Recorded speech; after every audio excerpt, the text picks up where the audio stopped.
चले सर सुनाएं। आप अपनी प्रोग्रेस बताएं इस हवाले से।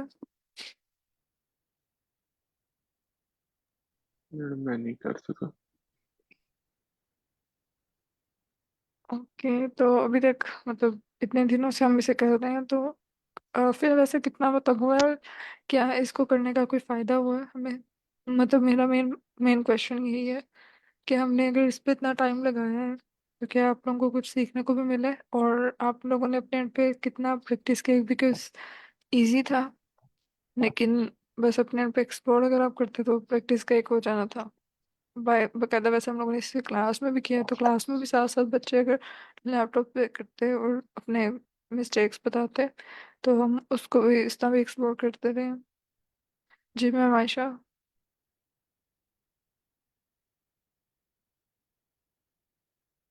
मैम इससे फायदा तो हुआ है, बिल्कुल हुआ है।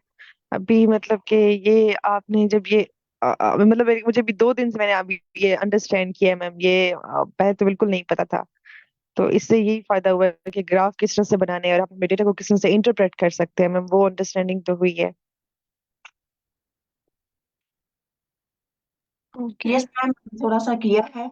वो जो सर ने किया था उससे भी मतलब उस पैटर्न पे करना स्टार्ट किया था। तो अभी फिल वक्त टाइम थोड़ा, मैंने बेटी को स्कूल भेजना है 7:30 बजे, तो फिर मैं उसके बाद आती हूँ। Thank you ma'am. ठीक है। ओके, चलें फिर। आज मैं इसको चाह रही थी कि फाइनलाइज करते हैं। तो सर हमजा, आपने आखिरी क्वेश्चन देखा है? जो रीडिंग वगैरह वाला था मटेरियल का, जिसमें एक से ज़्यादा ऑप्शंस थी and you have to merge them. No मैं वो नहीं किया, ग्रुप बायो इमोजी वाला नहीं अभी किया क्वेश्चन। कल चलें टाइम ही फिर नहीं मिला, मैं। कल थोड़ा सा बिजी था तो इसलिए वो हुआ नहीं। ठीक है, चलें इसको बस वाइंड अप करते हैं आज। और मैंने कैसे किया आज? मैंने थोड़ा सा लाइक मैं लास्ट टाइम जो करी थी, तो मैंने ना इसको एक इजी अप्रोच से करने की कोशिश की, so that I can answer tell you कि इस तरह से भी हो सकता था। देखें, जिस तरह से सर ने किया था ना, हम भी वैसे ही भी कर सकते हैं। वो सर की ज़्यादा अच्छी अप्रोच है कि सर ने कल जो डिफाइंड वे में प्री प्रोसेसिंग की के सारे कॉलम के नेम्स को भी रीनेम कर दिया, जिससे वो री बहुत अच्छा हो गया। लेकिन मैंने फिलहाल के लिए वो नहीं किया। मैंने जैसे इनको टैकल किया है, लेट मी जस्ट शेयर। ठीक है, एज यूजुअल हमेशा जब भी आपने काम स्टार्ट करना है, जितनी आपकी रेलिवेंट लाइब्रेरीज पॉसिबली हो सकती हैं वो सारी आपने इंपोर्ट करनी है, और अगर वो इंपोर्ट का एरर देती हैं देन दैट मीन्स कि आपको वो इंस्टॉल भी करनी है। ठीक है, तो फर्स्ट स्टेप तो यही है। और हमने ये देखा हुआ कि पांडास एंड numpy है। ठीक है, ये लाइब्रेरीज हमें डाटा रीड करवाने के लिए और उसको मैनिपुलेट करवाने के लिए चाहिए। फिर डेटा विजुअलाइजेशन के लिए हमें मैटप्लॉटलिब, सीबॉर्न है, या फिर इंटरेक्टिव ग्राफ्स अगर बनाने हैं तो उसके लिए प्लॉटली एक्सप्रेस है। ठीक है, और जैसे कल मैंने मैप वाला आपको ग्राफ डिस्प्ले करवाया था। ठीक है, उस ग्राफ मैप वाले को बनाने के लिए ये पाई कंट्री की एक लाइब्रेरी है। सही, तो पाई कंट्री की लाइब्रेरी से लिटरल आप मैप पे डिस्प्ले करवा सकते हैं अपना डाटा। ओके, सो जो हमारा फर्स्ट क्वेश्चन था, इसमें थोड़ा बहुत मैंने डाटा के बारे में ये बताया कि हमारे पास ये डाटा किस तरह का हिसाब से आया हुआ है। और लेटर ऑन हम उसे फर्स्ट स्टेप हमेशा से लाइब्रेरी को इंपोर्ट और इंस्टॉल, अगर इनकेस वो इंपोर्ट नहीं हो रही, ठीक है, तो इंस्टॉल करना है। सेकंड स्टेप हमेशा से यही है कि आपने फिर डाटा को रीड करवाना है। तो मैंने यहाँ पे pt.read CSV से अपनी जो CSV फाइल इसी फोल्डर में थी वो रीड करवाई। Low memory is equal to false, मैं इसलिए कह रही हूँ इसे ताकि पांडास में ना बाय डिफॉल्ट मेमोरी ऑप्टिमाइज करता है। ठीक है, तो वो बात कर सारे चंक ऑफ डाटा को रीड नहीं करता, ये डिस्प्ले नहीं करवाता। तो low memory is equal to false करूंगी तो ये सारे कॉलम्स को भी डिस्प्ले करवाएगा और एक ही टाइम पे सारी को रीड करेगा। मेमोरी एफिशिएंट नहीं होगा, राइट? यानी कि मैं ऐसे सारे कॉलम जिसने रीड करवाए इसे डॉट डॉट में लगाया। ठीक है, अक्सर ये डॉट डॉट लगा देता डिस्प्ले में, बिकॉज वो मेमोरी एफिशिएंट बन कर रहा होता है उसे काम। लेकिन मैंने सारे डिस्प्ले करवाने थे तो मैंने इसे low memory is equal to false किया। ठीक, और मैं ये चाह रही थी कि ये सारा डाटा को एक टाइम पे ही रीड करें, राइट? तो ये इसलिए मैंने सिर्फ लगाया है। लेकिन अगर आपके अभी लैपटॉप पे अगर इतनी स्पेस ना हो तो फिर इसको आप रिमूव भी कर सकते हैं, तो बाय डिफ़ॉल्ट आपकी जितनी मेमोरी अवेलेबल है उसी हिसाब से काम करेगा। ठीक। ओके, सो नेक्स्ट हमने ये किया था कि जो रो थी उसमें से जो इंडेक्स का एक कॉलम था वो उसे लाइक ड्रॉप करवाया और उसे ऐड करवा के ये देख लिया। तो जो फर्स्ट वाला जो हमारे पास रो आ रही थी इंडेक्स 0 पे, जिसमें हमें पता है कि वो क्वेश्चंस लिखे हुए थे सारे, वो रिमूव हो गए। ठीक है।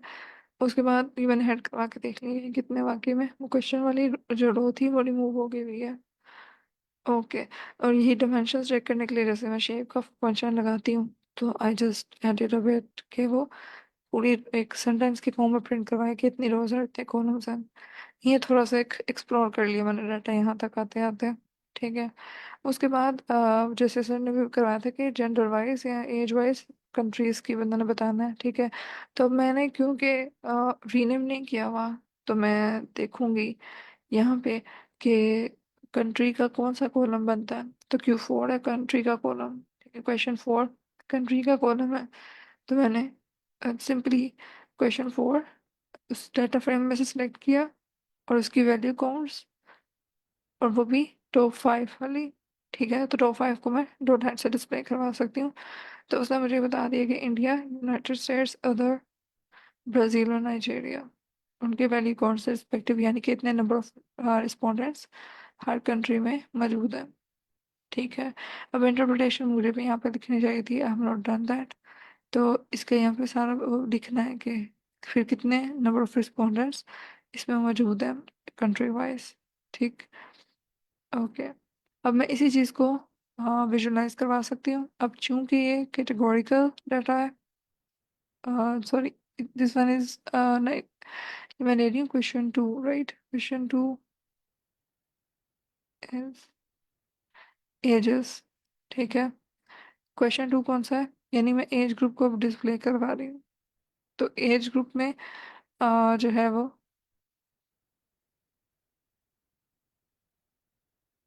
जस्ट, ये जब मैं, अगर आप ना इसको लिखे हेडिंग्स वगैरह बना के तो ये कंफ्यूजन होती है। ओके, सो क्वेश्चन 2 है एज ग्रुप से relevant. So what I did was कि डाटा फ्रेम लिया और काउंट प्लॉट, क्योंकि कैटेगोरिकल डाटा है एज ग्रुप वाला, उसमें हमने देखा था कि एज रेंजेस दी हुई हैं, तो मैंने वो एक्स एक्सिस पे ले लिया। ठीक है।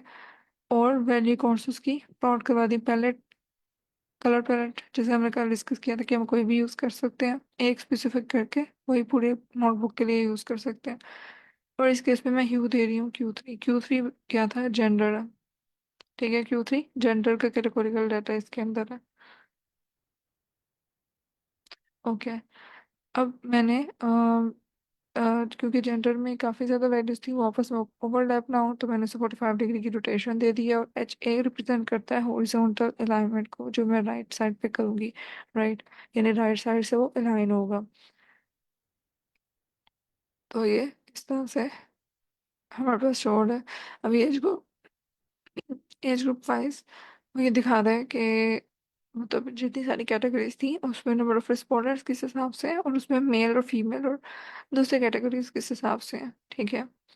तो अपेरेंटली यहाँ पे सबसे ज़्यादा जो वैल्यू आई है वो 25 से 29, यानी 25 से 29 वाले के अगर यूज़र्स सबसे ज़्यादा एज ग्रुप में, मतलब इस में लाया करते हैं 25 साल से 29 ईयर्स तक के हैं। ठीक है।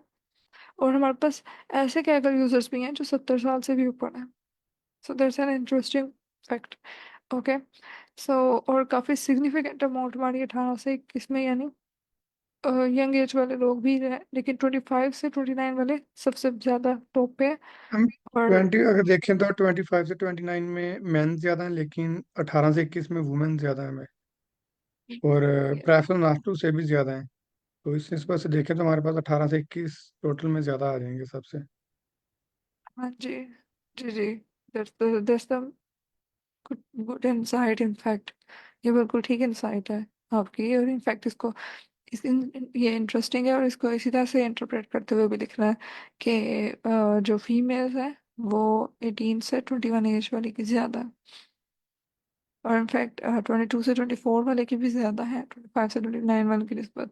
लेकिन ओवरऑल मेल जो है वो इसमें ज़्यादा है 25 से 29 वाले में। So that's a really good insight. Okay जी। और इसी तरह से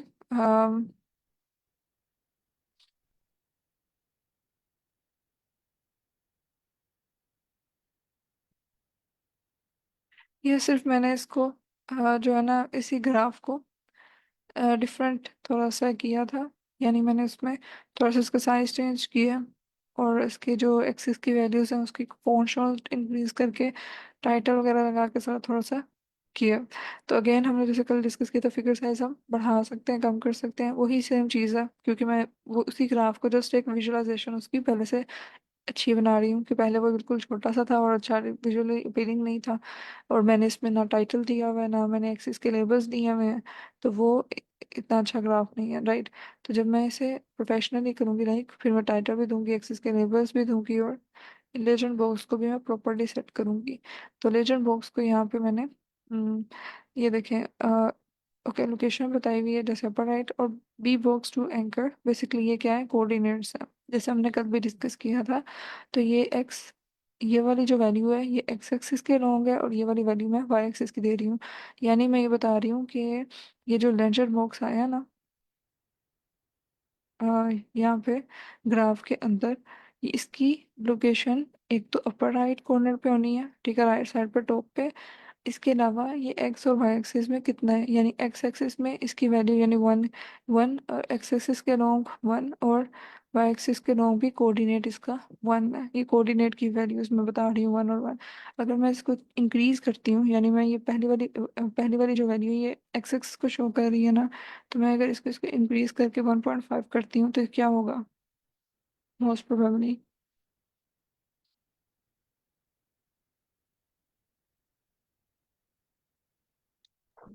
मैम मैम ये वाई एक्सरसाइज की से वैल्यू थोड़ा सा हट जाइए। मैम मतलब इसके थोड़ा सा ऐसे कि अपर ऊपर की तरफ चला जाएगा अगर हम उसकी वैल्यू इंक्रीज कर रहे हैं तो। हाँ, अगर मैं एक्स एक्सिस की वैल्यू यानी मैं पहली वाली वैल्यू को इंक्रीज कर दूंगा तो फिर क्या होगा। मैम राइट साइड की तरफ मूव कर जाएगा ये, वो यस स्पेस ऐड कर एग्जैक्टली। देगा ना। Yes yes exactly. तो अगर मैं यानी ये मैं करके भी देखूँ अगर यहाँ पे मैं 1.5 लिख देती हूँ so what will happen.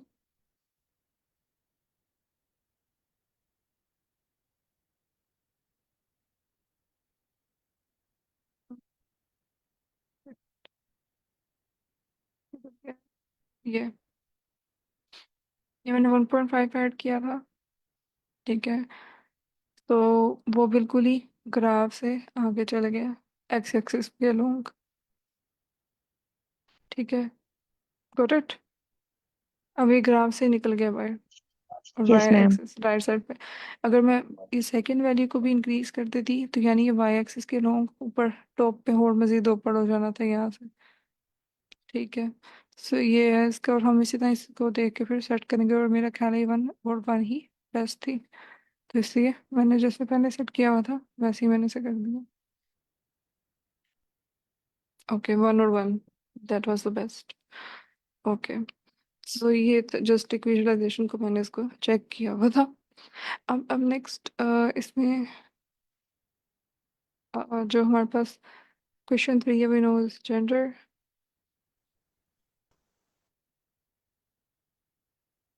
Okay so gender base पे क्या डिस्ट्रीब्यूशन है जस्ट वो शो हुई है, ठीक है। यानी कि मेल्स कितने थे वुमेन कितनी थी ओवरऑल टोटल जैसे सर ने बात की कि वैसे मेन की तादाद ज़्यादा है एज ग्रुप वाइज वो ओवरऑल देख। तो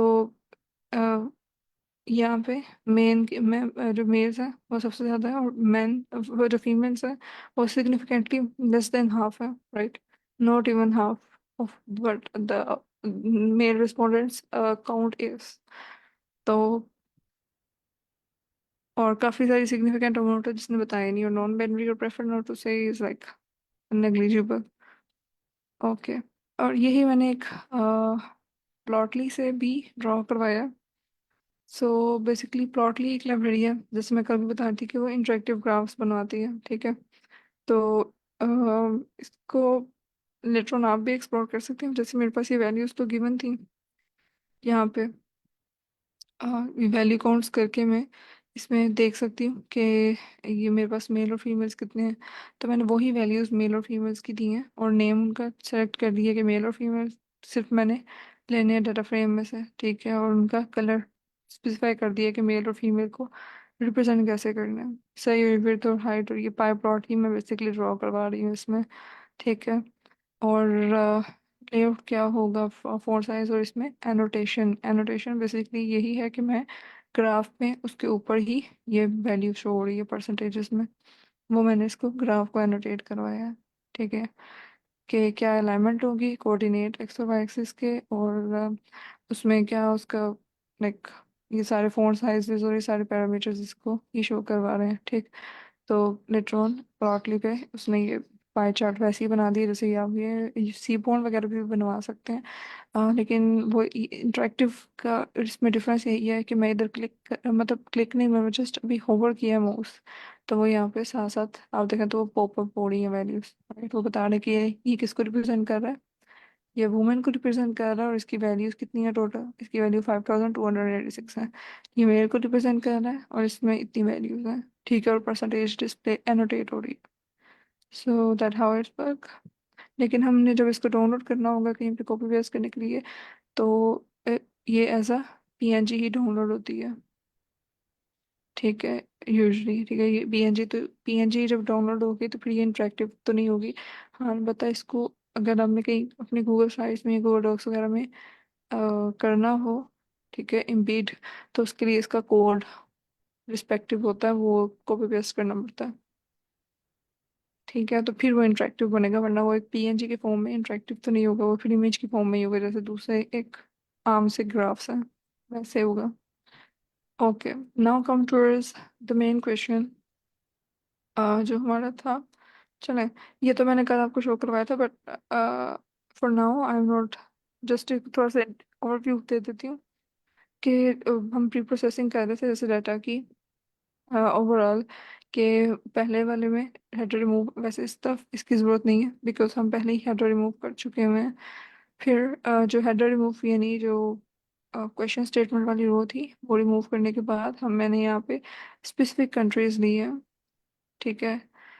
कुछ क्वेश्चंस स्पेसिफिकली हैं जो कि इसमें ऐड होंगे, और फिर जो एक्स्ट्रा मतलब इंफॉर्मेशन थी, क्योंकि मैंने इसमें जो डिस्प्ले करवाया ना वो सिर्फ टॉप कंट्रीज डिस्प्ले करवाए हैं, ठीक है। जो इंडिया, यूएसए और कनाडा, और मतलब जो टॉप 5 ब्राज़ील और ये आ रहे थे ना कंट्रीज, उनको रिप्रेजेंट करवाया। और मैंने जेंडर में से जो बाकी बाइनरी या प्रेफर नॉट टू से या फिर जो एक्स्ट्रा इंफॉर्मेशन थी वो निकाल के, मतलब जो मेन थे, मैन और वुमेन, सिर्फ उनको लिए। तो बाकी रोज जो मैंने जिनमें प्रेफर नॉट टू से कह रहा था या नॉन बाइनरी कह रहे थे, प्रेफर टू सेल्फ डिस्क्राइब, ये सारी मैंने डिलीट कर दी रोज उसमें से, ठीक है, ताकि सिर्फ मेल और फीमेल की रोज बचें, ठीक। अब ये एक अ, हमारे पास है। अब ये वाला जो बेशक लूप है ना, ये हमारे लिए उसके लिए क्या है, अब मैं कैसे रीड करवाऊंगी और ये कैसे पता करेगा कि कौन से कंट्रीज को मैंने मैप में से पिन पॉइंट करना। तो ये वो पाई कंट्री की लाइब्रेरी हमने जो इंस्टॉल करवाई थी उसमें से बेसिकली इसके ये एग्जैक्ट उसी लोकेशन पे कैसे जा रहा है कि यहाँ पे ही इंडिया है, यहाँ पे ही वो यूएसए है, ठीक है। ये सारे इसके असल में वो कंट्री कोड्स देख रहा है, और वो हमें पाई कंट्री की लाइब्रेरी में ऑलरेडी है, ठीक है। तो कंट्री डॉट अल्फा 3 से मैंने वो मतलब कोड्स के लिए वो करवाए इंपोर्ट, और फिर मैंने कंट्रीज उसे दिए हैं, ठीक है। कोड्स की क्लास जैसे एम्पटी एक लिस्ट बनाई पहले मैंने, फिर उसमें से मैंने कंट्रीज पास करवाए हैं कि ये इस तरह से उसको एब्रीविएट करके रिप्रेजेंट कर दे, ठीक है, उसके एब्रीविएशंस। और फिर इन सबके कंट्रीज के जो ये मैंने कंट्री का पूरा लिस्ट पास करवाई है, इसके गेट करने हैं उसने कोड्स, ठीक है। जितने भी अननोन कोड्स हैं वो गेट करने हैं और फिर वो कोड्स को रिटर्न करना है, ठीक। जब उसके पास ये पाई कंट्री से उनके पास पहले से डाटा उसके पास है, ठीक है, कोड्स का, तो वो कोड फेच करेगा तो फिर उसको पता चलेगा कि लोकेशन में मैप में ये कोड बेसिकली वो फिर दिखा रहा है कि कहाँ कहाँ उसने डिस्प्ले होना है, कि कौन सा कंट्री किधर है, और उस कंट्री का डाटा फिर इस उसी जगह पे शो करवाना है, सही। ओके, सो बेसिकली यही मेन इसमें है। और फिर लेटर ऑन जो ये भी उसी के ही सारा काम हुआ हुआ है, लेकिन anyhow इसकी ज़्यादा ज़रूरत नहीं है, बिकॉज ये स्पेसिफिकली बंदा तब करता है जब किसी डाटा सेट के ऊपर ज़रूरत है कि हर डाटा सेट के ऊपर इस तरह का यूज़ नहीं भी होता। So I I just try to show you कि इस तरह से भी हो सकता है। ओके, सो यहाँ तक कोई कन्फ्यूजन तो नहीं है किसी की? No ma'am. ओके, सो अब वही सेम, अब मैं जस्ट ऐसे ही मैंने क्या किया हुआ है कि जो जितने भी कॉलम्स थे मेरे, मतलब एक, मतलब मैं ये सोच रही थी कि अगर आप में से किसी ने किया होता, लाइक अपने आप पे ये भी हो सकता था कि अ, जिन सब में एक ही कॉलम था, लाइक अभी ऊपर वाले भी जितने थे जिसमें सिर्फ सिंगल कॉलम था, ठीक है, जिसमें मल्टीपल कॉलम्स थे ही नहीं हर ऑप्शन के लिए अलग अलग, तो एक ही कोड यूज हो सकता था, राइट। अब बेशक अपनी इजी के लिए एक ही कोड रखते हैं, जैसे काउंट प्लॉट का है, ह्यूज में सेम रखा है, जेंडर वाइज कर रहे हैं इसलिए सिर्फ यहाँ पे मैंने कॉलम का नेम चेंज किया। अब मैं क्वेश्चन 9 यू ले रही हूँ। क्वेश्चन 9 क्या है? क्वेश्चन 9 है कि कौन से रिस्पोंडेंट्स मतलब पब्लिकेशन कर रहे थे, ठीक है, यही था ना हमारे पास क्वेश्चन 9 यस मैम। के have you ever published any any academic research paper या प्रीप्रिंट या कॉन्फ्रेंस प्रीसीडिंग, यस और नो। तो ये भी एक सिंगल कॉलम का क्वेश्चन था, राइट, जिसमें हर ऑप्शन की रहता रहता से नहीं है, यस और नो में है सिर्फ। तो वही मैंने सिर्फ यहाँ पे सिर्फ कॉलम का नेम चेंज किया और यहाँ पे टाइटल और लेबल एक्सेस वैसे को जस्ट किए। सेम चीज़ वही वाली जो एग्जैक्टली वही मैंने कॉपी पेस्ट किया कोड जो पहले था, सिर्फ कॉलम का नेम चेंज हुआ है यहाँ पे। And you have displayed it, right, कि मेल्स में और फीमेल्स में मतलब किन लोगों ने, या जितने जेंडर बेस कितने लोगों ने पब्लिकेशंस की हैं और कितने लोगों ने नहीं की, ठीक, तो ये मैंने डिस्प्ले करवा दिया। सेम वैसे ही अब मगर मैंने कोडिंग एक्सपीरियंस का दिया हुआ था कि जेंडर बेस पे कोडिंग एक्सपीरियंस रिस्पोंडेंट्स के बताओ, तो अब कोडिंग एक्सपीरियंस वाला हमारे पास कौन सा क्वेश्चन बनता है? ये है, पीडीएफ शो हो रहा है ना आपको? Yes yes ma'am. Ma'am. Hmm. तो ये क्वेश्चन 11 है, how many years have you been writing code. तो ये क्वेश्चन 11 है। अब इसमें भी ये सिंगल कॉलम वाला क्वेश्चन है, इसमें कोई नहीं लिखा हुआ सिलेक्ट ऑल दैट रिप्लाई। जिन क्वेश्चंस में लिखा होता है ना सिलेक्ट ऑल दैट रिप्लाई, इसका मतलब ये है कि वहाँ पे हर ऑप्शन की एक एक अलग अलग से कॉलम है, लेकिन जो सारे एक ही कॉलम वाले हैं उनको आप सेम उसी कोड से भी कर सकते थे अपनी आसानी के लिए, ठीक है। तो वही सेम कोड मैंने दोबारा से लिया जो ऊपर था, सिर्फ क्या चेंज किया कि सेम कोड है, ठीक है, वही मैंने यहाँ पे कॉपी पेस्ट किया। और मैंने सिर्फ यहाँ पे देखा कि इधर क्वेश्चन 11 है कोडिंग वाला जो कोडिंग से रिलेवेंट है, तो मैंने सिर्फ यहाँ पे क्वेश्चन 11 कर दिया डीएफ में, ठीक है। और बाकी मैं इसको भी जेंडर वाइज ही ले रही हूँ, तो मैंने Q3 ही रहने दिया, सिर्फ यहाँ पे एक्स और ऑर्डर में एक क्वेश्चन 11 है। और मैंने यहाँ पे सिर्फ टाइटल चेंज किया और लेबल चेंज किया, दैट्स इट, सेम वही कोड। और मैंने उससे काउंट में उसको विजुलाइज करवानी है कि जो सबसे ज़्यादा वन से जो पार्टिसिपेंट्स हैं उनका 1 से 3 साल का एक्सपीरियंस लग रहा है मेल्स वाली साइड पे, और फीमेल्स में भी यही है तादाद कुछ। तो ज़्यादातर पार्टिसिपेंट्स का जो कोडिंग एक्सपीरियंस है वो 1 से 3 साल में, जो कुछ पार्टिसिपेंट्स हैं उनका 20+ ईयर एक्सपीरियंस भी है, यानी हमारे पास कैकल में ऐसे भी यूजर्स हैं जो 70+ ईयर्स के एज के हैं, मतलब 70 से भी ऊपर साल के हैं, उम्र उम्र के लिहाज से। और एक्सपीरियंस में वो कोडिंग एक्सपीरियंस में 20 साल से भी ज़्यादा कोडिंग एक्सपीरियंस है उनका। सो ये हमारे पास एक इंसाइट आती है। ओके, अब again next, job title, current job कौन सी चल रही है, ठीक है, इसको मैंने देखना था, तो मैं यहाँ पे मैंने कौन सा क्वेश्चन है, क्वेश्चन 23 बनता है, मैंने यहाँ पे क्वेश्चन पे आके देखा कि जेंडर बेस पे कौन सा क्वेश्चन रेलिवेंट बनता है, तो मैं यहाँ पे 23। अब यहाँ पे ये वाला काम हो सकता है आपके लिए हैसल वाला डेफिनेटली है, तो यहाँ पे वही ऑफ कोर्स सर जो हुसनैन ने किया था कि sir sir sir sorry sir Hamza ने किया है, सर हमजा ने कल हमें बताया था कि जो कॉलम के नेम्स है वही रीनेम कर दिया जाए, ठीक है ना। तो वो मुझे यहाँ पे आके पीडीएफ में नहीं देखना पड़ेगा किससे रेलेवेंट क्या है, मुझे आइडिया हो जाएगा वहीं पे देख के कि डाटा फ्रेम में इससे रेलेवेंट नेम से ही पता चल रहा होगा ना, क्वेश्चन 2 3 की जगह पर जो करंट जो भी लिखा हुआ होगा तो रीनेम करके अपने लिए आसानी है।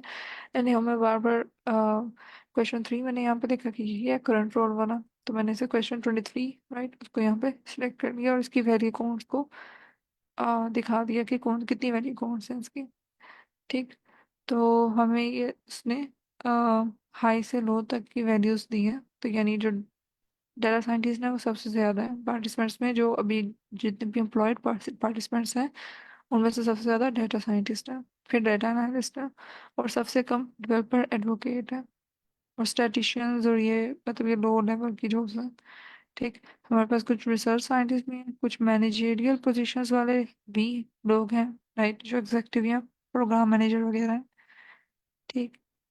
और नॉन सॉफ्टवेयर इंजीनियर्स हैं 465। ठीक। ओके। तो अब इसी को मैं विजुलाइज करवा सकती हूँ। ठीक। तो मैंने ऑलमोस्ट वही कोड लिया। ठीक, क्योंकि जैसे पहले मैं कोड प्लॉट करवा रही थी सेम वही है, जस्ट मैंने अभी यहाँ पे क्वेश्चन चेंज किया। टाइटल भी वही है, लेबल भी वही है। ठीक, मतलब क्या टाइटल और लेबल मतलब कोड वही है, और मैंने इसको जस्ट अपने इसके लिहाज से एडिशन किया, थोड़ी बहुत चेंज किया। और लेजेंड का बॉक्स के लिए भी मैंने वही, जस्ट मैंने यहाँ पे ये सोचा कि मैं इसको एनोटेट करवाती हूँ। ठीक है। एनोटेट करवाने का मतलब ये है कि मैं मतलब ये अपनी मर्जी है, मैं शायद यहाँ पे वैल्यू काउंट वैल्यू भी डिस्प्ले करवा सकती हूँ, मतलब अगर मैं करना चाहूँ, राइट। लेकिन मैं चाह रही थी कि काउंट वैल्यूज तो यहाँ पे पता चल रही हैं तकरीबन, राइट, कि 1500 है, ये इतनी है। ठीक, लेकिन मैं परसेंटेज वाइज इसको डिस्प्ले करवा दूँ which will be more easier to read, तो उसके लिए मैंने ये एनोटेट के लिए लूप लगा हुआ है।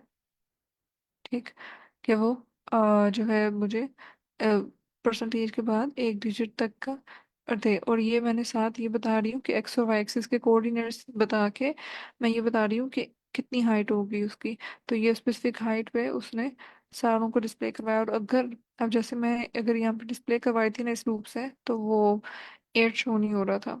तो फिर मैंने ये भी दिया कि अगर वो 8 इस ग्राफ के से बाहर जा रहा है, यानी हाइट से टोटल से, तो फिर वो उसने उसको बीच में शो कर दिया, which is not an ideal solution.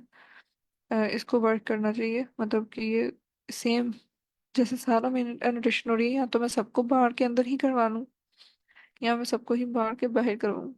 तो anyhow ये फिलहाल के लिए ये वक्त एक सोल्यूशन था कि वो डिस्प्ले करवाए, क्योंकि यहाँ पे डिस्प्ले नहीं हो रहा था बिकॉज ऑफ के इतनी हाइट मैंने सब में वो सिलेक्ट की हुई है, तो सब में इक्वल हाइट के हिसाब से वो यहाँ पे इसके ऊपर जा रहा था, ग्राफ से भी बाहर निकल रहा था। ठीक। मैम इसकी हाइट रिड्यूस करके हम बिल्कुल जैसे वो इसकी टॉप के ऊपर सरफेस के ऊपर जैसे लिखा होता है वो भी तो करवा सकते हैं ना, तो इसकी हम इसके लिए हाइट रिड्यूस करेंगे हम इसकी। यस यस, हाँ जी, ये सारे यहाँ पे हम प्ले कर सकते हैं वैल्यूज के साथ। अगर जी, हाँ जी, ये हो सकता है। तो like we can play around in with multiple times. इसके अलावा अलाइनमेंट भी चेंज कर सकते हैं, जैसे मैंने हॉरिजॉन्टल अलाइनमेंट दी हुई है centre, we can change it maybe vertically show करवाना शुरू कर दें। ठीक है। तो इट डिपेंड्स कि किस तरह से वो सबसे बेस्ट विजुअली अपीलिंग होगा। सो यस, मैम ने बिल्कुल ठीक ऐड किया है कि हम इस तरह से भी चेंज कर सकते हैं। ओके। सो सेम कोड था, बस मैंने उसमें एक कॉलम चेंज किया। सो अभी तक के लिए जो सिंगल कॉलम्स वाले हैं, यानी ये भी वही है, जस्ट इसमें एनोटेशन नहीं हुई भी। ठीक है। यानी जैसे पहले मैं पहले लेके चल रही थी वैसे ही मैं लेके चल रही थी इसे यहाँ पे भी। तो यू सी के एक ही सेम सिंगल कॉलम वाले जितने भी थे उनको करना तो मुश्किल था ही नहीं। सो आई डोंट नो जिन लोगों ने नहीं किया उन्होंने क्यों नहीं किया, बिकॉज एक ही कोड को ही आप लेते और उसमें जस्ट चेंज करते तो वो भी हो जाना था। So it was just like कि आपकी अपनी अंडरस्टैंडिंग के लिए था। अभी तक के जो सिंगल वाले भी अगर आप करते हैं, सिर्फ एक था जिसमें एक से ज़्यादा मैंने दिए थे, एक से दो दो क्वेश्चन थे आई थिंक ये। सो ये जो एक क्वेश्चन है उसमें से ये मैं करवा रही हूँ, so you will get an idea कि किस तरह से मैंने इनको मर्ज किया। ओके। सो ये मैंने ना आपको एक क्वेश्चन दिया था कि पॉपुलर मीडिया सोर्सेज कौन से हैं डाटा साइंस टॉपिक्स पे और प्रेफरेंसेस बेस पे, जो कि बनता है ये क्वेश्चन 44 बिल्कुल लास्ट वाला,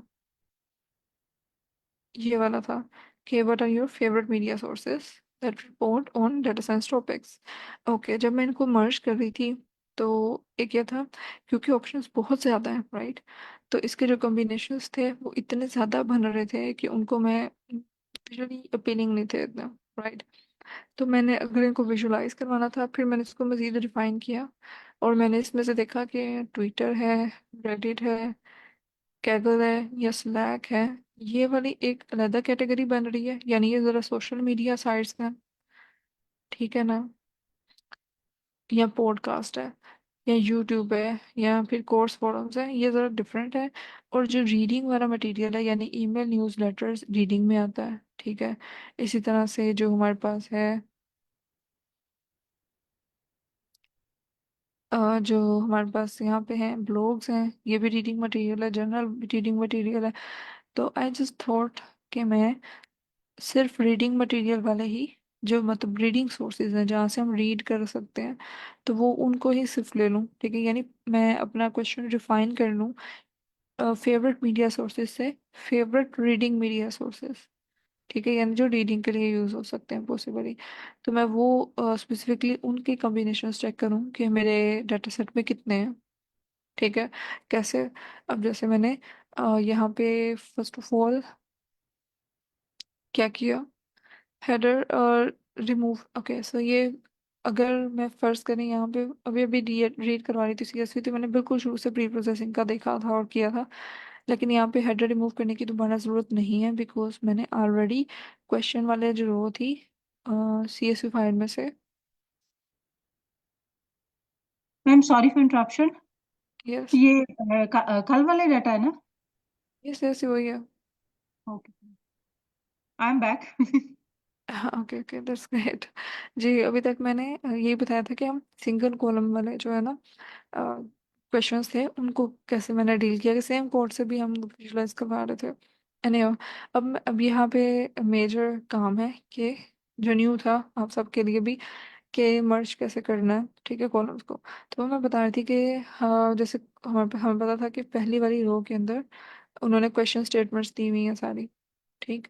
तो मैंने ऑलरेडी उनको ऊपर रिमूव कर दिया हुआ है, तो यहाँ पे दोबारा रिमूव करने की जरूरत नहीं, मैंने बस एक उसको नया नेम दे दिया कि हेडर रिमूव वाला ये डाटा फ्रेम है।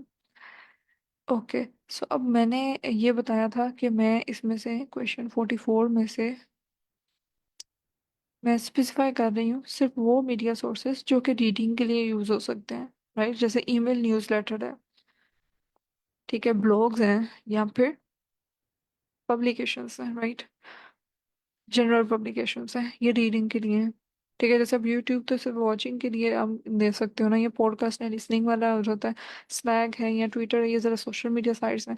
तो इसमें से सिर्फ मैंने स्पेसिफाई कर दिया कि रीडिंग वाले मीडिया सोर्सेज कौन से हैं। अब उस हिसाब से मैंने क्या किया, यहाँ पे मैंने उनके वही सिर्फ रेलिवेंट जो मेरे कॉलम्स थे ना रीडिंग मीडिया सोर्सेज वाले, सिर्फ उनको सेलेक्ट कर रही हूँ। यानी मैंने जो ऊपर एक हेडर रिमूव के नाम से डाटा फ्रेम बनाया था, मैंने एक DF3 के नाम से न्यू डाटा फ्रेम बनाया, और उसमें से जो जिसमें से पहले रिमूव किया हुआ था हेडर, उस डाटा फ्रेम के अंदर से मैंने कौन कौन सी ऑप्शंस लिए हैं। एक तो मैंने क्वेश्चन 2 लिए, यानी ये जो एज और जेंडर और कंट्री का कॉलम था ये मैंने ऐड किया इसमें, ठीक। उसके अलावा जो मेरी ऑप्शंस थी उसमें से मैंने ये वाले रेलिवेंट कॉलम्स जो थे, फर्स्ट ऑफ ऑल मैंने क्वेश्चन 44 के सारे कॉलम्स को ऐड कर दिया, ठीक है। मैंने जैसे बताया कि मैं पहले सारे ही ऐड किए थे, फिर मैंने जब वैल्यू काउंट देखा तो मुझे पता चला कि बहुत सारा कॉम्बिनेशंस बन रहे हैं, तो मैं उसको कम कर दूं। एनी हाउ ये, और फिर मैंने क्वेश्चन 4 जो यानी हमारा कंट्री का कॉलम था उसमें से भी मैं सिर्फ टॉप कंट्रीज ले रही हूँ डाटा में, ठीक। यानी मैं फिल्टर कराऊंगी रोज को कंट्री के कॉलम में से, इसी डाटा फ्रेम में से, DF3 में से। यहाँ तक समझ आ रही है ना, कोई खिचड़ी तो नहीं मच गई?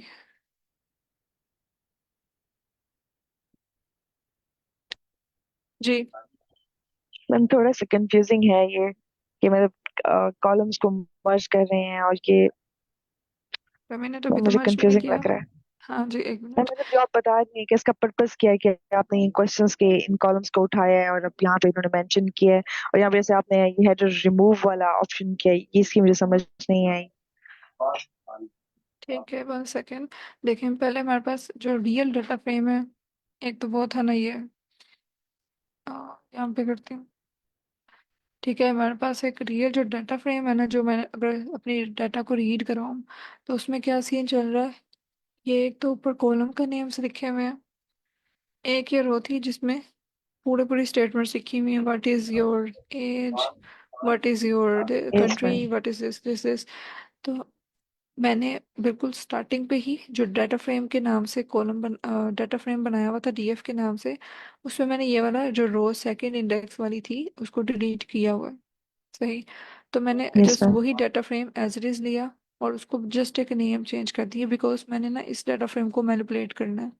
ठीक है, तो मैंने ये चाह रही थी कि मैं ओरिजिनल वाले पे वो सारे चेंजेस कर दूँ, तो मैंने उसको उसी को एक दूसरे में स्टोर करवा दिया, यानी अब एक नया डाटा फ्रेम बन गया जिसकी सारी वैल्यूज डीएफ जैसी हैं। लेकिन अब मैं हेडर रिमूव में जब चेंजेस करूंगी तो वो डीएफ में नहीं होंगे चेंजेस, वो हेडर रिमूव में चेंजेस होंगे, राइट। मैंने एक नया डाटा फ्रेम बना लिया। अब मैंने इस डाटा फ्रेम के अंदर, मीन्स आपने कॉपी बनाई डाटा की, ठीक है। यस यू कैन से, और यस यस।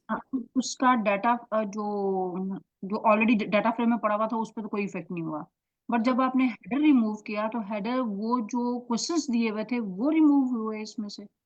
नहीं नहीं, अब ये हेडर रिमूव से कंफ्यूज नहीं होना इसके नाम से। इसमें सिर्फ ये है कि हेडर रिमूव मैंने इसलिए रखा, यानी इसमें से जो पहले वाला जीरो इंडेक्स वाला कॉलम था ना, जो हमारे पास स्टेटमेंट वाला था, व्हाट इज़ योर एज, और ये सारी जो क्वेश्चंस चल रहे थे इसमें स्टेटमेंट्स थी सारी, कि what is your age, what is your country, ये वाली सारी मैंने रिमूव किया। तो मैंने उसको नाम इस तरह से लिख दिया, header removed, which can be misleading a bit.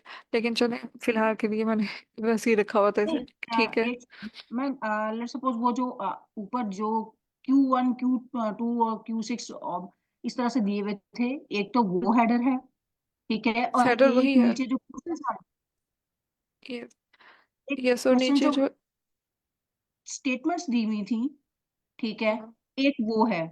अब आप किसको कह रही, क्वेश्चन 1 क्वेश्चन 2 वाला उसको आपने डिस्टर्ब नहीं किया, लेकिन यहाँ पे स्टेटमेंट्स दी हुई थी आपने उसको रिमूव किया है। ऐसा असल में बेसिकली इसको मुझे फर्स्ट रो ही कहना चाहिए था, ये मिसलीडिंग है थोड़ा कि हेडर रिमूव कह रही हूँ इसे मैं। तो ये असल में ये क्वेश्चन स्टेटमेंट वाला ये जो फर्स्ट रो है ना, वो मैंने डिलीट किया। जो जीरो वाली है। हाँ जी, असल में ओ, ये वही डिलीट की है। तो क्योंकि मैंने इसको आगे यूज़ किया था तो फिर मैंने इसको नहीं चेंज किया। लेकिन एनी हाउ मैं इसको चेंज कर सकती हूँ अभी भी। ये सिर्फ 2 दफ़ा यूज़ हुआ हुआ है। लेकिन चले, इसको अभी फिलहाल के लिए मैंने अभी बता दिया कि ये लेकिन रो सर ने तो कल मेरे ख्याल में क्वेश्चन 1 क्वेश्चन 2 जो Q1 Q2 Q3 दिया हुआ ये वाला उन्होंने चेंज किया था चेंज शायद। किया था। यस यस, उन्होंने इसको भी चेंज करके जैसे मुझे अभी देखना पड़ रहा है कि क्वेश्चन 2 कौन सा है, क्वेश्चन 6 कौन सा है। उन्होंने डायरेक्टली इसको नेम दे दिए थे, which is a best practice pre processing में, कि आप वही ना, जहाँ रीनेम कर बार दें। बार नहीं जाना वो दोबारा नहीं हम्म। देखना पड़ रहा ऊपर बार बार जाके ना। Yes right. एग्जैक्टली। यस, ये चूंकि मैंने पहले ही कर लिया हुआ था तो फिर मैंने इसको एज इट इज़ मैंने दिया, लेकिन हाँ बेस्ट प्रैक्टिस वही है। तो आप भी प्री प्रोसेसिंग में पहले वो बेशक चूज़ करके फिर उसके बाद आप यहाँ पे उसके respective columns names just change होंगे यहाँ पे। ठीक है, तो आप वो भी कर सकती हैं। लेकिन अभी के लिए जो फिलहाल मैंने क्या किया, पहले मैंने एक नया डाटा फ्रेम बना लिया और उसमें डीएफ में, क्योंकि जो मैंने हेडर रिमूव किया इसमें सारे कॉलम्स हैं। ठीक है, क्वेश्चन 7 और सो ऑन, पूरा डाटा फ्रेम है ना ये, तो सारे कॉलम्स हैं। तो अब मैंने क्या किया कि मैंने अब इसमें से कहा कि ये तो रिमूव हो गई भी है, ठीक है। अब मेरे पास सारे कॉलम्स आ रहे हैं जिनका मुझे फायदा भी नहीं है, तो मैं क्यों ना रिस्पेक्टिवली जो मेरे से रेलिवेंट कॉलम्स है मैं सिर्फ उनको लूँ। यानी मैंने सिर्फ एज, जेंडर, कंट्री का कॉलम, और जो मेरे क्वेश्चन से रेलिवेंट था, क्वेश्चन 44 था, उसकी सारी जितनी ऑप्शन थी उनका सारा कॉलम्स मैंने यहाँ पे सिलेक्ट कर लिया, नेम दे दिए उन सबके। ठीक है, टोटल 12 ऑप्शंस थी उसमें, तो ये 12 कॉलम्स थे क्वेश्चन 44 के, वो। और जो डिमोग्राफिक से रेलिवेंट हो सकते थे, एज, जेंडर या कंट्री, वो। ठीक है, सिर्फ मैंने वो सिलेक्ट किए और उसको मैंने एक नया डाटा फ्रेम का नाम दे दिया DF3। ठीक है, उस DF3 में मैंने अपने जितने रेलिवेंट कॉलम्स थे क्वेश्चंस के साथ और एज, जेंडर और कंट्री के, वो मैंने यहाँ पे स्टोर करवा दिए।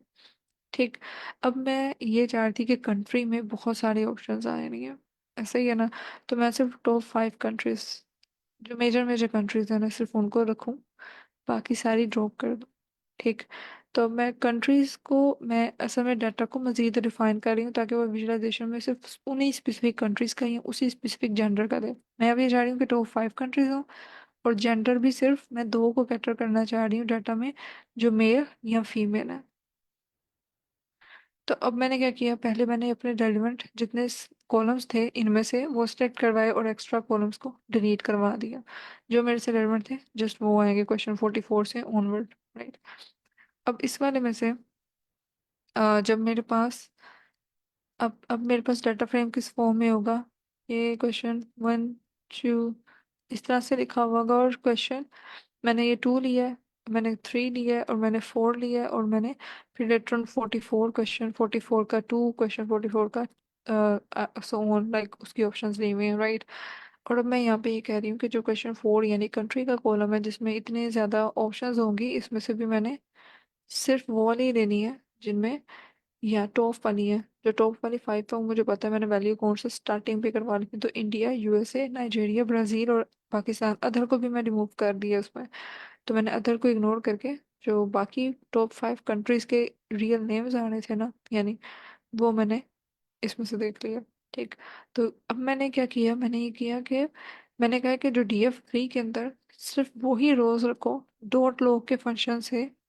ठीक है। DF3 के अंदर सिर्फ वही रोज रखनी है, वही रोज सिलेक्ट होंगी जो कि जिनकी वैल्यू, यानी क्वेश्चन जिसमें DF3 के अंदर वो रोज होंगी जिसमें क्वेश्चन कॉलम 4 का, यानी जो क्वेश्चन 4 का कॉलम है। ओके, 1 सेकेंड, ये है क्वेश्चन 4 मैम का ये कॉलम। हमें, सॉरी फॉर इंटरप्शन, ये हमें फिर कोड में ये सारी कंट्रीज मेंशन करना पड़ेंगी। यस, और अगर टॉप हमें नहीं 5 ही है पता, ना। तो अगर हमें नहीं यस, पता ना अगर डाटा में क्या कुछ है तो फिर हम क्या करें? हम तो जस्ट रैंडमली अगर दे रहे हैं कि जो टॉप 5 कंट्रीज चाहिए तो फिर। तो टॉप 5 के देखा था ना, हमने हम्म। देखा था कि वैल्यू काउंट्स करके क्वेश्चन 4 में डॉट हम्म, वैल्यू काउंट्स, और हमने उसमें हेड करवाया था, यानी हेड करवा के मैंने dot values right। Counts dot head करके टॉप 5 वाले देख लिए थे। ठीक है। अगर मैं इसको 10 कर दूंगी तो टॉप 10 वाले भी आ जाएंगे, सही। तो मैंने उसमें से जो रियल नेम वाले थे ना, यानी India, USA, Nigeria, Brazil, Pakistan, वही सिर्फ मैंने काउंट देख लिए थे जो मेरे पास वहाँ डिस्प्ले में आउटपुट में वैल्यूज आई थी। ठीक है, काउंट के साथ नेम्स आए थे टोटल। ठीक है, तो उसमें से मैंने सिर्फ पहले 5 को मैं ले रही हूँ। तो मुझे वो पता है, मैंने ऑलरेडी उसको देखा हुआ है। तो अगर नहीं पता तो हम उससे देख लेंगे, यहीं पे कोड रन करके पहले उसको देखेंगे फिर उसके बाद करेंगे।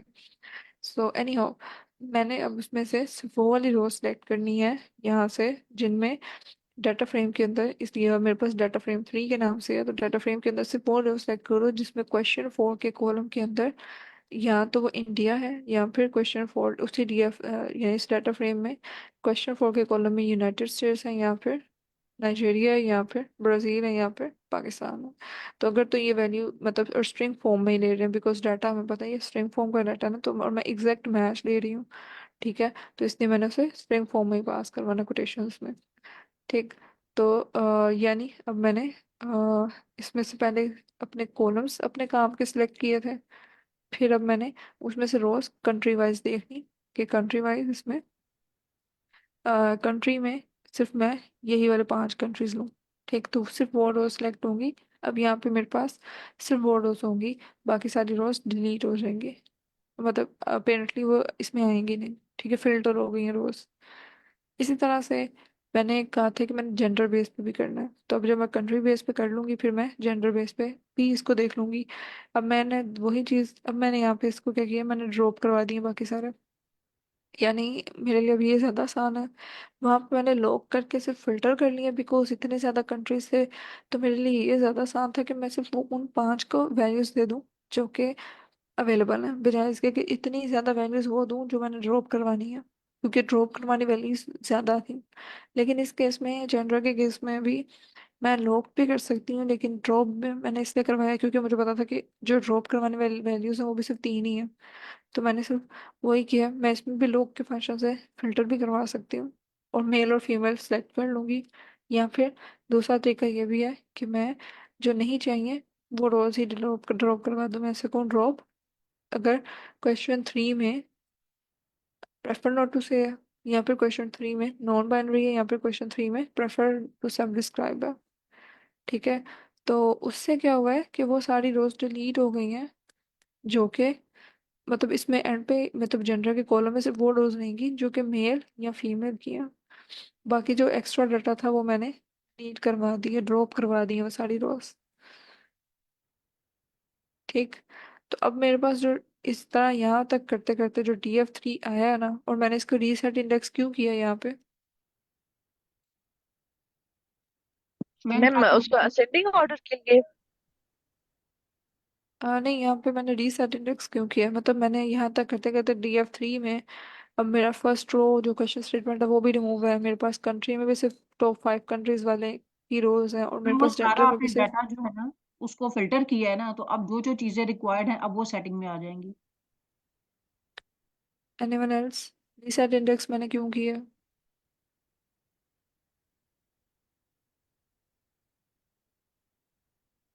जी सर हमजा।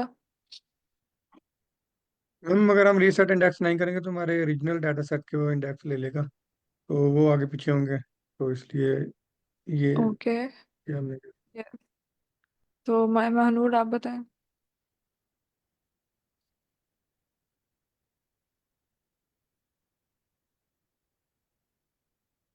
ओके, सो फर्ज करें कि यहाँ पे मैंने जो क्वेश्चन 4 है उसके इंडेक्स यहाँ पे तो उसने इंडेक्सिंग की होती है ना बाय डिफॉल्ट ही, राइट। तो मैं अगर यहाँ पे क्वेश्चन 4 के हिसाब से अगर मैंने यहाँ पे इंडिया पाकिस्तान और यहाँ पे अगर कोई और कंट्री आ रहा है, फॉर एग्जांपल UAE आ रहा है जो कि मैंने नहीं सिलेक्ट किया, और मैं इसको आई लोग से फिल्टर आउट कर रही हूँ, तो वो तो फिल्टर आउट हो जाएगा, लेकिन इंडेक्स नंबर अब यहाँ पे न्यू वाला जो DF बनेगा उसमें ये वाली रो तो नहीं होगी। ठीक है, लेकिन जो नीचे वाली रो है यानी वो सिलेक्ट हुई थी और वो पाकिस्तान की है, यानी यहाँ से ये रिमूव हो जाएगा सारा। ठीक, तो अब यहाँ पे इंडेक्स तो उसका वही रहा रिस्पेक्टिव, ये 1, और उसके बाद 2 वाली है ही नहीं है, और 3 जो उसका इंडेक्स है जो उसकी आइडेंटिटी है वो एज इट इज आ रही होगी यहाँ पे कॉलम में, यानी 1 के बाद 3 आ रहा होगा। सही, डाटा फ्रेम में जो न्यू डाटा फ्रेम बनेगा। तो मैं ये चाह रही हूँ कि अब वो जो इंडेक्सिंग है वो पुरानी वाली छोड़ के वो नए सिरे से इंडेक्सिंग करे, अब ये 0 और 1 कर देगा इसे। इसमें वही बात होगी ना, डाटा जो आपने फिल्टर किया उसके बाद जो है उसको अरेंज कर रही हैं। हाँ जी, अरेंज भी या हाँ, मतलब रीसेंट इंडेक्स का मेजर काम ये है कि उसने इंडेक्सिंग न्यू कर देनी है सबकी। यस, तो मैंने ड्रॉप की रोज कुछ, और मैंने जो कुछ फिल्टर की ड्रॉप करने से भी, और इसके अलावा अगर हम कभी भी ग्रुप बाय करते हैं अगर कॉलम्स चीज़ों को, ठीक है, उसमें भी हम फिर बाद में रीसेट इंडेक्स लास्ट में करते हैं, अगर नहीं करेंगे तो that will cause a problem later on. ठीक है, तो उससे बचने के लिए कॉम्प्लेक्सिटी से पहले ही उसको इंडेक्स रीसेट कर दो उसके, so it will become simpler for us. Yes, so somehow सबका आंसर क्लोज था, और सबका सर ने ज़्यादा अच्छा elaborate कर दिया उसे, so you were quite near to the real answer anyhow। तो चलिए, अच्छा है कि कुछ ना कुछ अंडरस्टैंडिंग सबकी डेवलप हो रही है। अगर कोई यहाँ तक क्वेश्चन है तो यू कैन आस्क। मैम चलें थोड़ा आगे मूव। tricky है लेकिन मजे का है, अगर करने बैठे तो मजे का है, बट ये है कि फिर जब वो इस तरह से थोड़ा सा कहीं फंस जाते हैं ना तो फिर होता है कि अब क्या करें। यस, नहीं नहीं वो कोई नहीं, वो बाय टाइम होता है, सही हो जाएगा। 1 सेकेंड।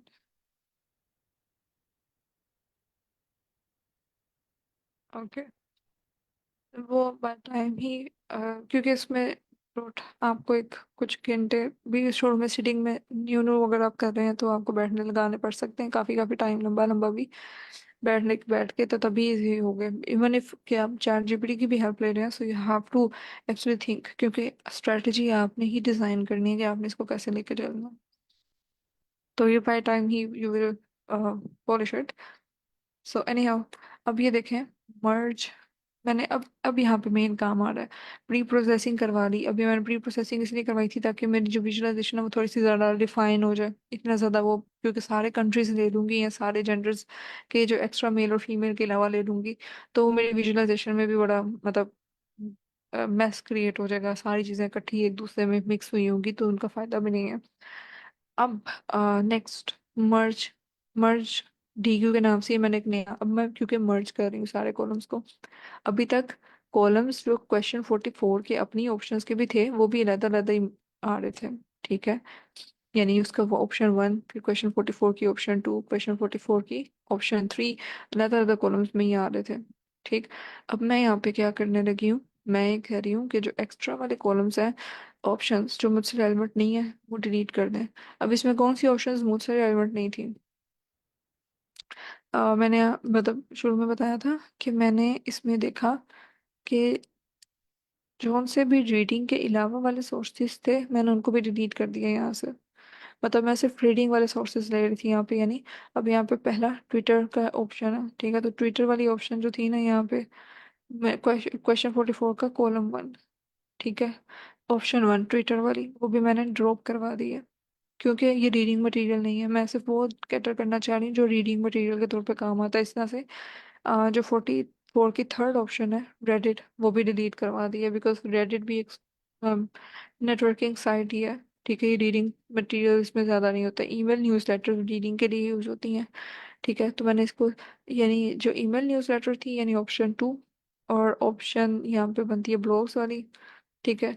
सो ये वाली रिटेन की है। इसके अलावा जितने नंबर्स थे और इसके अलावा जनरल पब्लिकेशन, ये तीन ऑप्शंस मैंने रखी हैं इस कॉलम की, ठीक। और मैं बाकी जितने कॉलम्स हैं ना इसके अलावा वो सारे मैं डिलीट कर रही हूँ, क्योंकि वो रीडिंग के नहीं है, मैंने सिर्फ रीडिंग मटेरियल वाले देखने हैं, ठीक। आप बाकियों को भी ले सकते हैं, वो भी आ सकती हैं वैल्यूज, वो भी मैं आपको दिखाऊंगी कैसे, ठीक है। लेकिन एनी हाउ अभी डिस्प्ले करवाने के लिए मैंने क्या किया, सिर्फ मर्ज डीक्यू में बाकी सारी जो ऑप्शंस थी वो डिलीट करवा दी, ठीक है। तो कॉलम 1 में यानी एक्सेस इज इक्वल टू 1, यानी जितने कॉलम्स हैं वो सारे डिलीट हो जाए। उसके अलावा जब ड्रॉप हो गए कॉलम्स तो फिर दोबारा से ज़रा इंडेक्स को रीसेट कर दिया न्यू डाटा फ्रेम के अंदर। ये न्यू डाटा फ्रेम मैंने मर्ज क्वेश्चन 44 का एक डाटा फ्रेम बनाया था, ठीक। अब जो एक इसमें एक न्यू कॉलम बनाना है, यानी अभी मेरे पास जो मर्ज डी क्यू जो डाटा फ्रेम यानी 44 क्वेश्चन का पड़ा हुआ था, इसमें क्या है, इसमें क्वेश्चन जो हमारे पास था 4, और क्वेश्चन 3, क्वेश्चन 2, क्वेश्चन 3, क्वेश्चन 4 और क्वेश्चन 44 का जो हमारे पास सेकंड ऑप्शन है, बाकी सारी रिमूव, और क्वेश्चन 4 की जो भी आगे ब्लॉक वाली ऑप्शन है, ठीक है, उसका नंबर, यानी दो तीन तीन क्वेश्चन 44 के कॉलम्स बचे हुए हैं अभी तक, ठीक है। अब मैं ये चाहती हूँ कि अभी भी क्वेश्चन 44 की जो ऑप्शंस वाले कॉलम है, यानी अगर ये ब्लॉक का कॉलम है ये अलग से है, अगर ये पब्लिकेशन का कॉलम है तो ये अलग से, मैं इन सबको मर्ज करवाऊँ जो मैंने अपनी चूज भी किया ना, पब्लिकेशन, न्यूज़ लेटर, ईमेल और ये, तो ये भी तो एक ही कॉलम में मर्ज होना, तो फिर ही मुझे पता चलेगा ना वो एक ही कॉलम में बनेंगे। अगर ये अलग अलग है तो किसी में एन एन वैल्यू है, किसी में नहीं है, जो सिलेक्ट हुआ है उसमें वैल्यू आ रही है ब्लॉक की, और जो नहीं सिलेक्ट हुआ वहाँ पे एन एन है, तो इसका तो कोई फायदा नहीं हुआ, ठीक है। तो मेन क्वेश्चन ये था कि मैंने इन सबको एक ही कॉलम के अंदर मर्ज करना है। तो मैं क्या करूंगी, इसके आगे ही, इस डाटा फ्रेम के आगे ही मैं एक न्यू कॉलम बनवा दूंगी, ठीक है। और उस कॉलम के अंदर ये सारी जितनी रिस्पेक्टिव वैल्यूज है ना वो आ जाए। ये अब सारा इसके ऊपर ही लिखा आ रहा है, 1 सेकेंड मुझे। यानी क्या होगा कि जो ब्लॉग का कॉलम था, या फिर जो ईमेल का कॉलम था, या फिर जो पब्लिकेशन का कॉलम था पहले डाटा फ्रेम के अंदर आ रहा, और जो उससे पहले ये जो उसके जेंडर के कॉलम्स थे, कंट्री के भी, ठीक है। अब मैं इसमें एक नया कॉलम ऐड कर रही हूँ। मैं ये कह रही हूँ कि न्यू कॉलम जो है ना वो ये करे कि जो इससे पहले वाले 3 कॉलम्स है ना, उसमें जो जो जिस हिसाब से वैल्यू है जस्ट वो ले। अगर एन एन वैल्यू है तो उसको स्किप कर दे, क्योंकि वो नल वैल्यू है। और जो वैसे वैल्यू है ना, यानी अगर फर्ज करें उसने यहाँ पे ब्लॉग लिखा हुआ है, ईमेल को सिलेक्ट नहीं किया हुआ, यहाँ पे एन एन है, और पब्लिकेशन को भी उसने लिखा हुआ है, यहाँ पे पब्लिकेशन भी लिखा हुआ है, तो वो क्या करेगा, न्यू कॉलम के अंदर इन पहले 3 वाले की वैल्यूज को मर्ज करेगा, तो यहाँ पे लिख देगा ब्लॉग कोमा पब्लिकेशन। तो यानी हमारे पास ये वैल्यू आ गई है न्यू कॉलम की, कि और जो ये एन एन वैल्यू थी जो उसने सेलेक्ट नहीं की थी, तो उसने उसको स्किप कर दिया। Got it?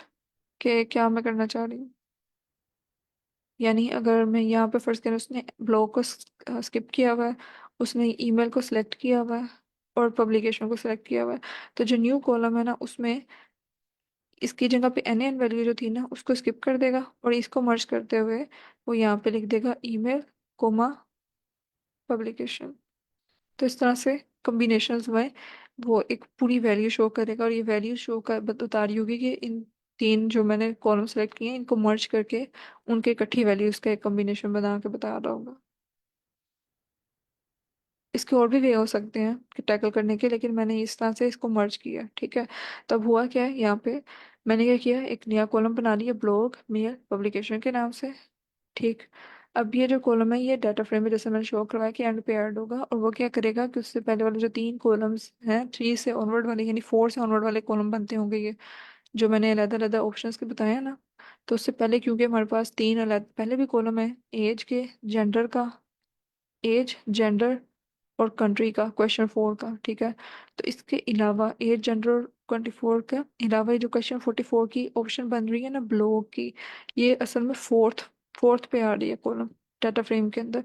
तो मैंने यही किया कि फोर्थ से ऑनवर्ड जो कॉलम्स है ना उनको मैंने मर्ज करना है, ठीक है। यानी जो एंड वाले तीन कॉलम्स मेरे बनते हैं 44 वाले क्वेश्चन की ऑप्शंस, ग्लोब मेल और पब्लिकेशन की, उनको मैंने मर्ज करना है, और एक न्यू कॉलम जो ये एंड पे बनेगा ब्लॉग मेल पब का, ठीक है।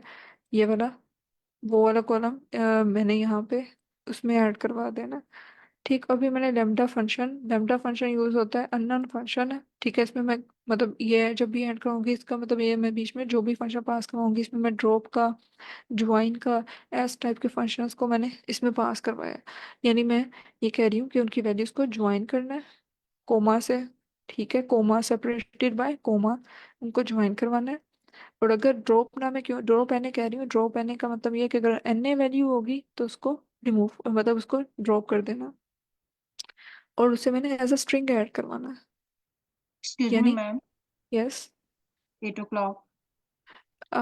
अगर इसे कंप्लीट कर लें आज, I think it will be better, because कल से मैं स्टार्ट करवाऊंगी अगर सब विलिंग है। मैम क्योंकि अभी भी आ जाओ, मैं नहीं करूंगी, उन्होंने कर देना है। चले चले वो जस्ट 5 मिनट्स आज तक तो अगर, करें, जब तक वो हाँ नहीं हाँ कर देते। चलो ठीक है, जस्ट इसको क्योंकि मैं एक ही मिनट में वाइंड अप करवा देती हूँ। यहाँ तक क्लियर है ना सबको कि मैंने क्या किया, मैंने मर्ज कर दिया सबको, उनकी सारी जो वैल्यूज जो मैंने सिलेक्टेड कॉलम्स थे ना, ठीक है, उनमें उन सब वैल्यूज की जो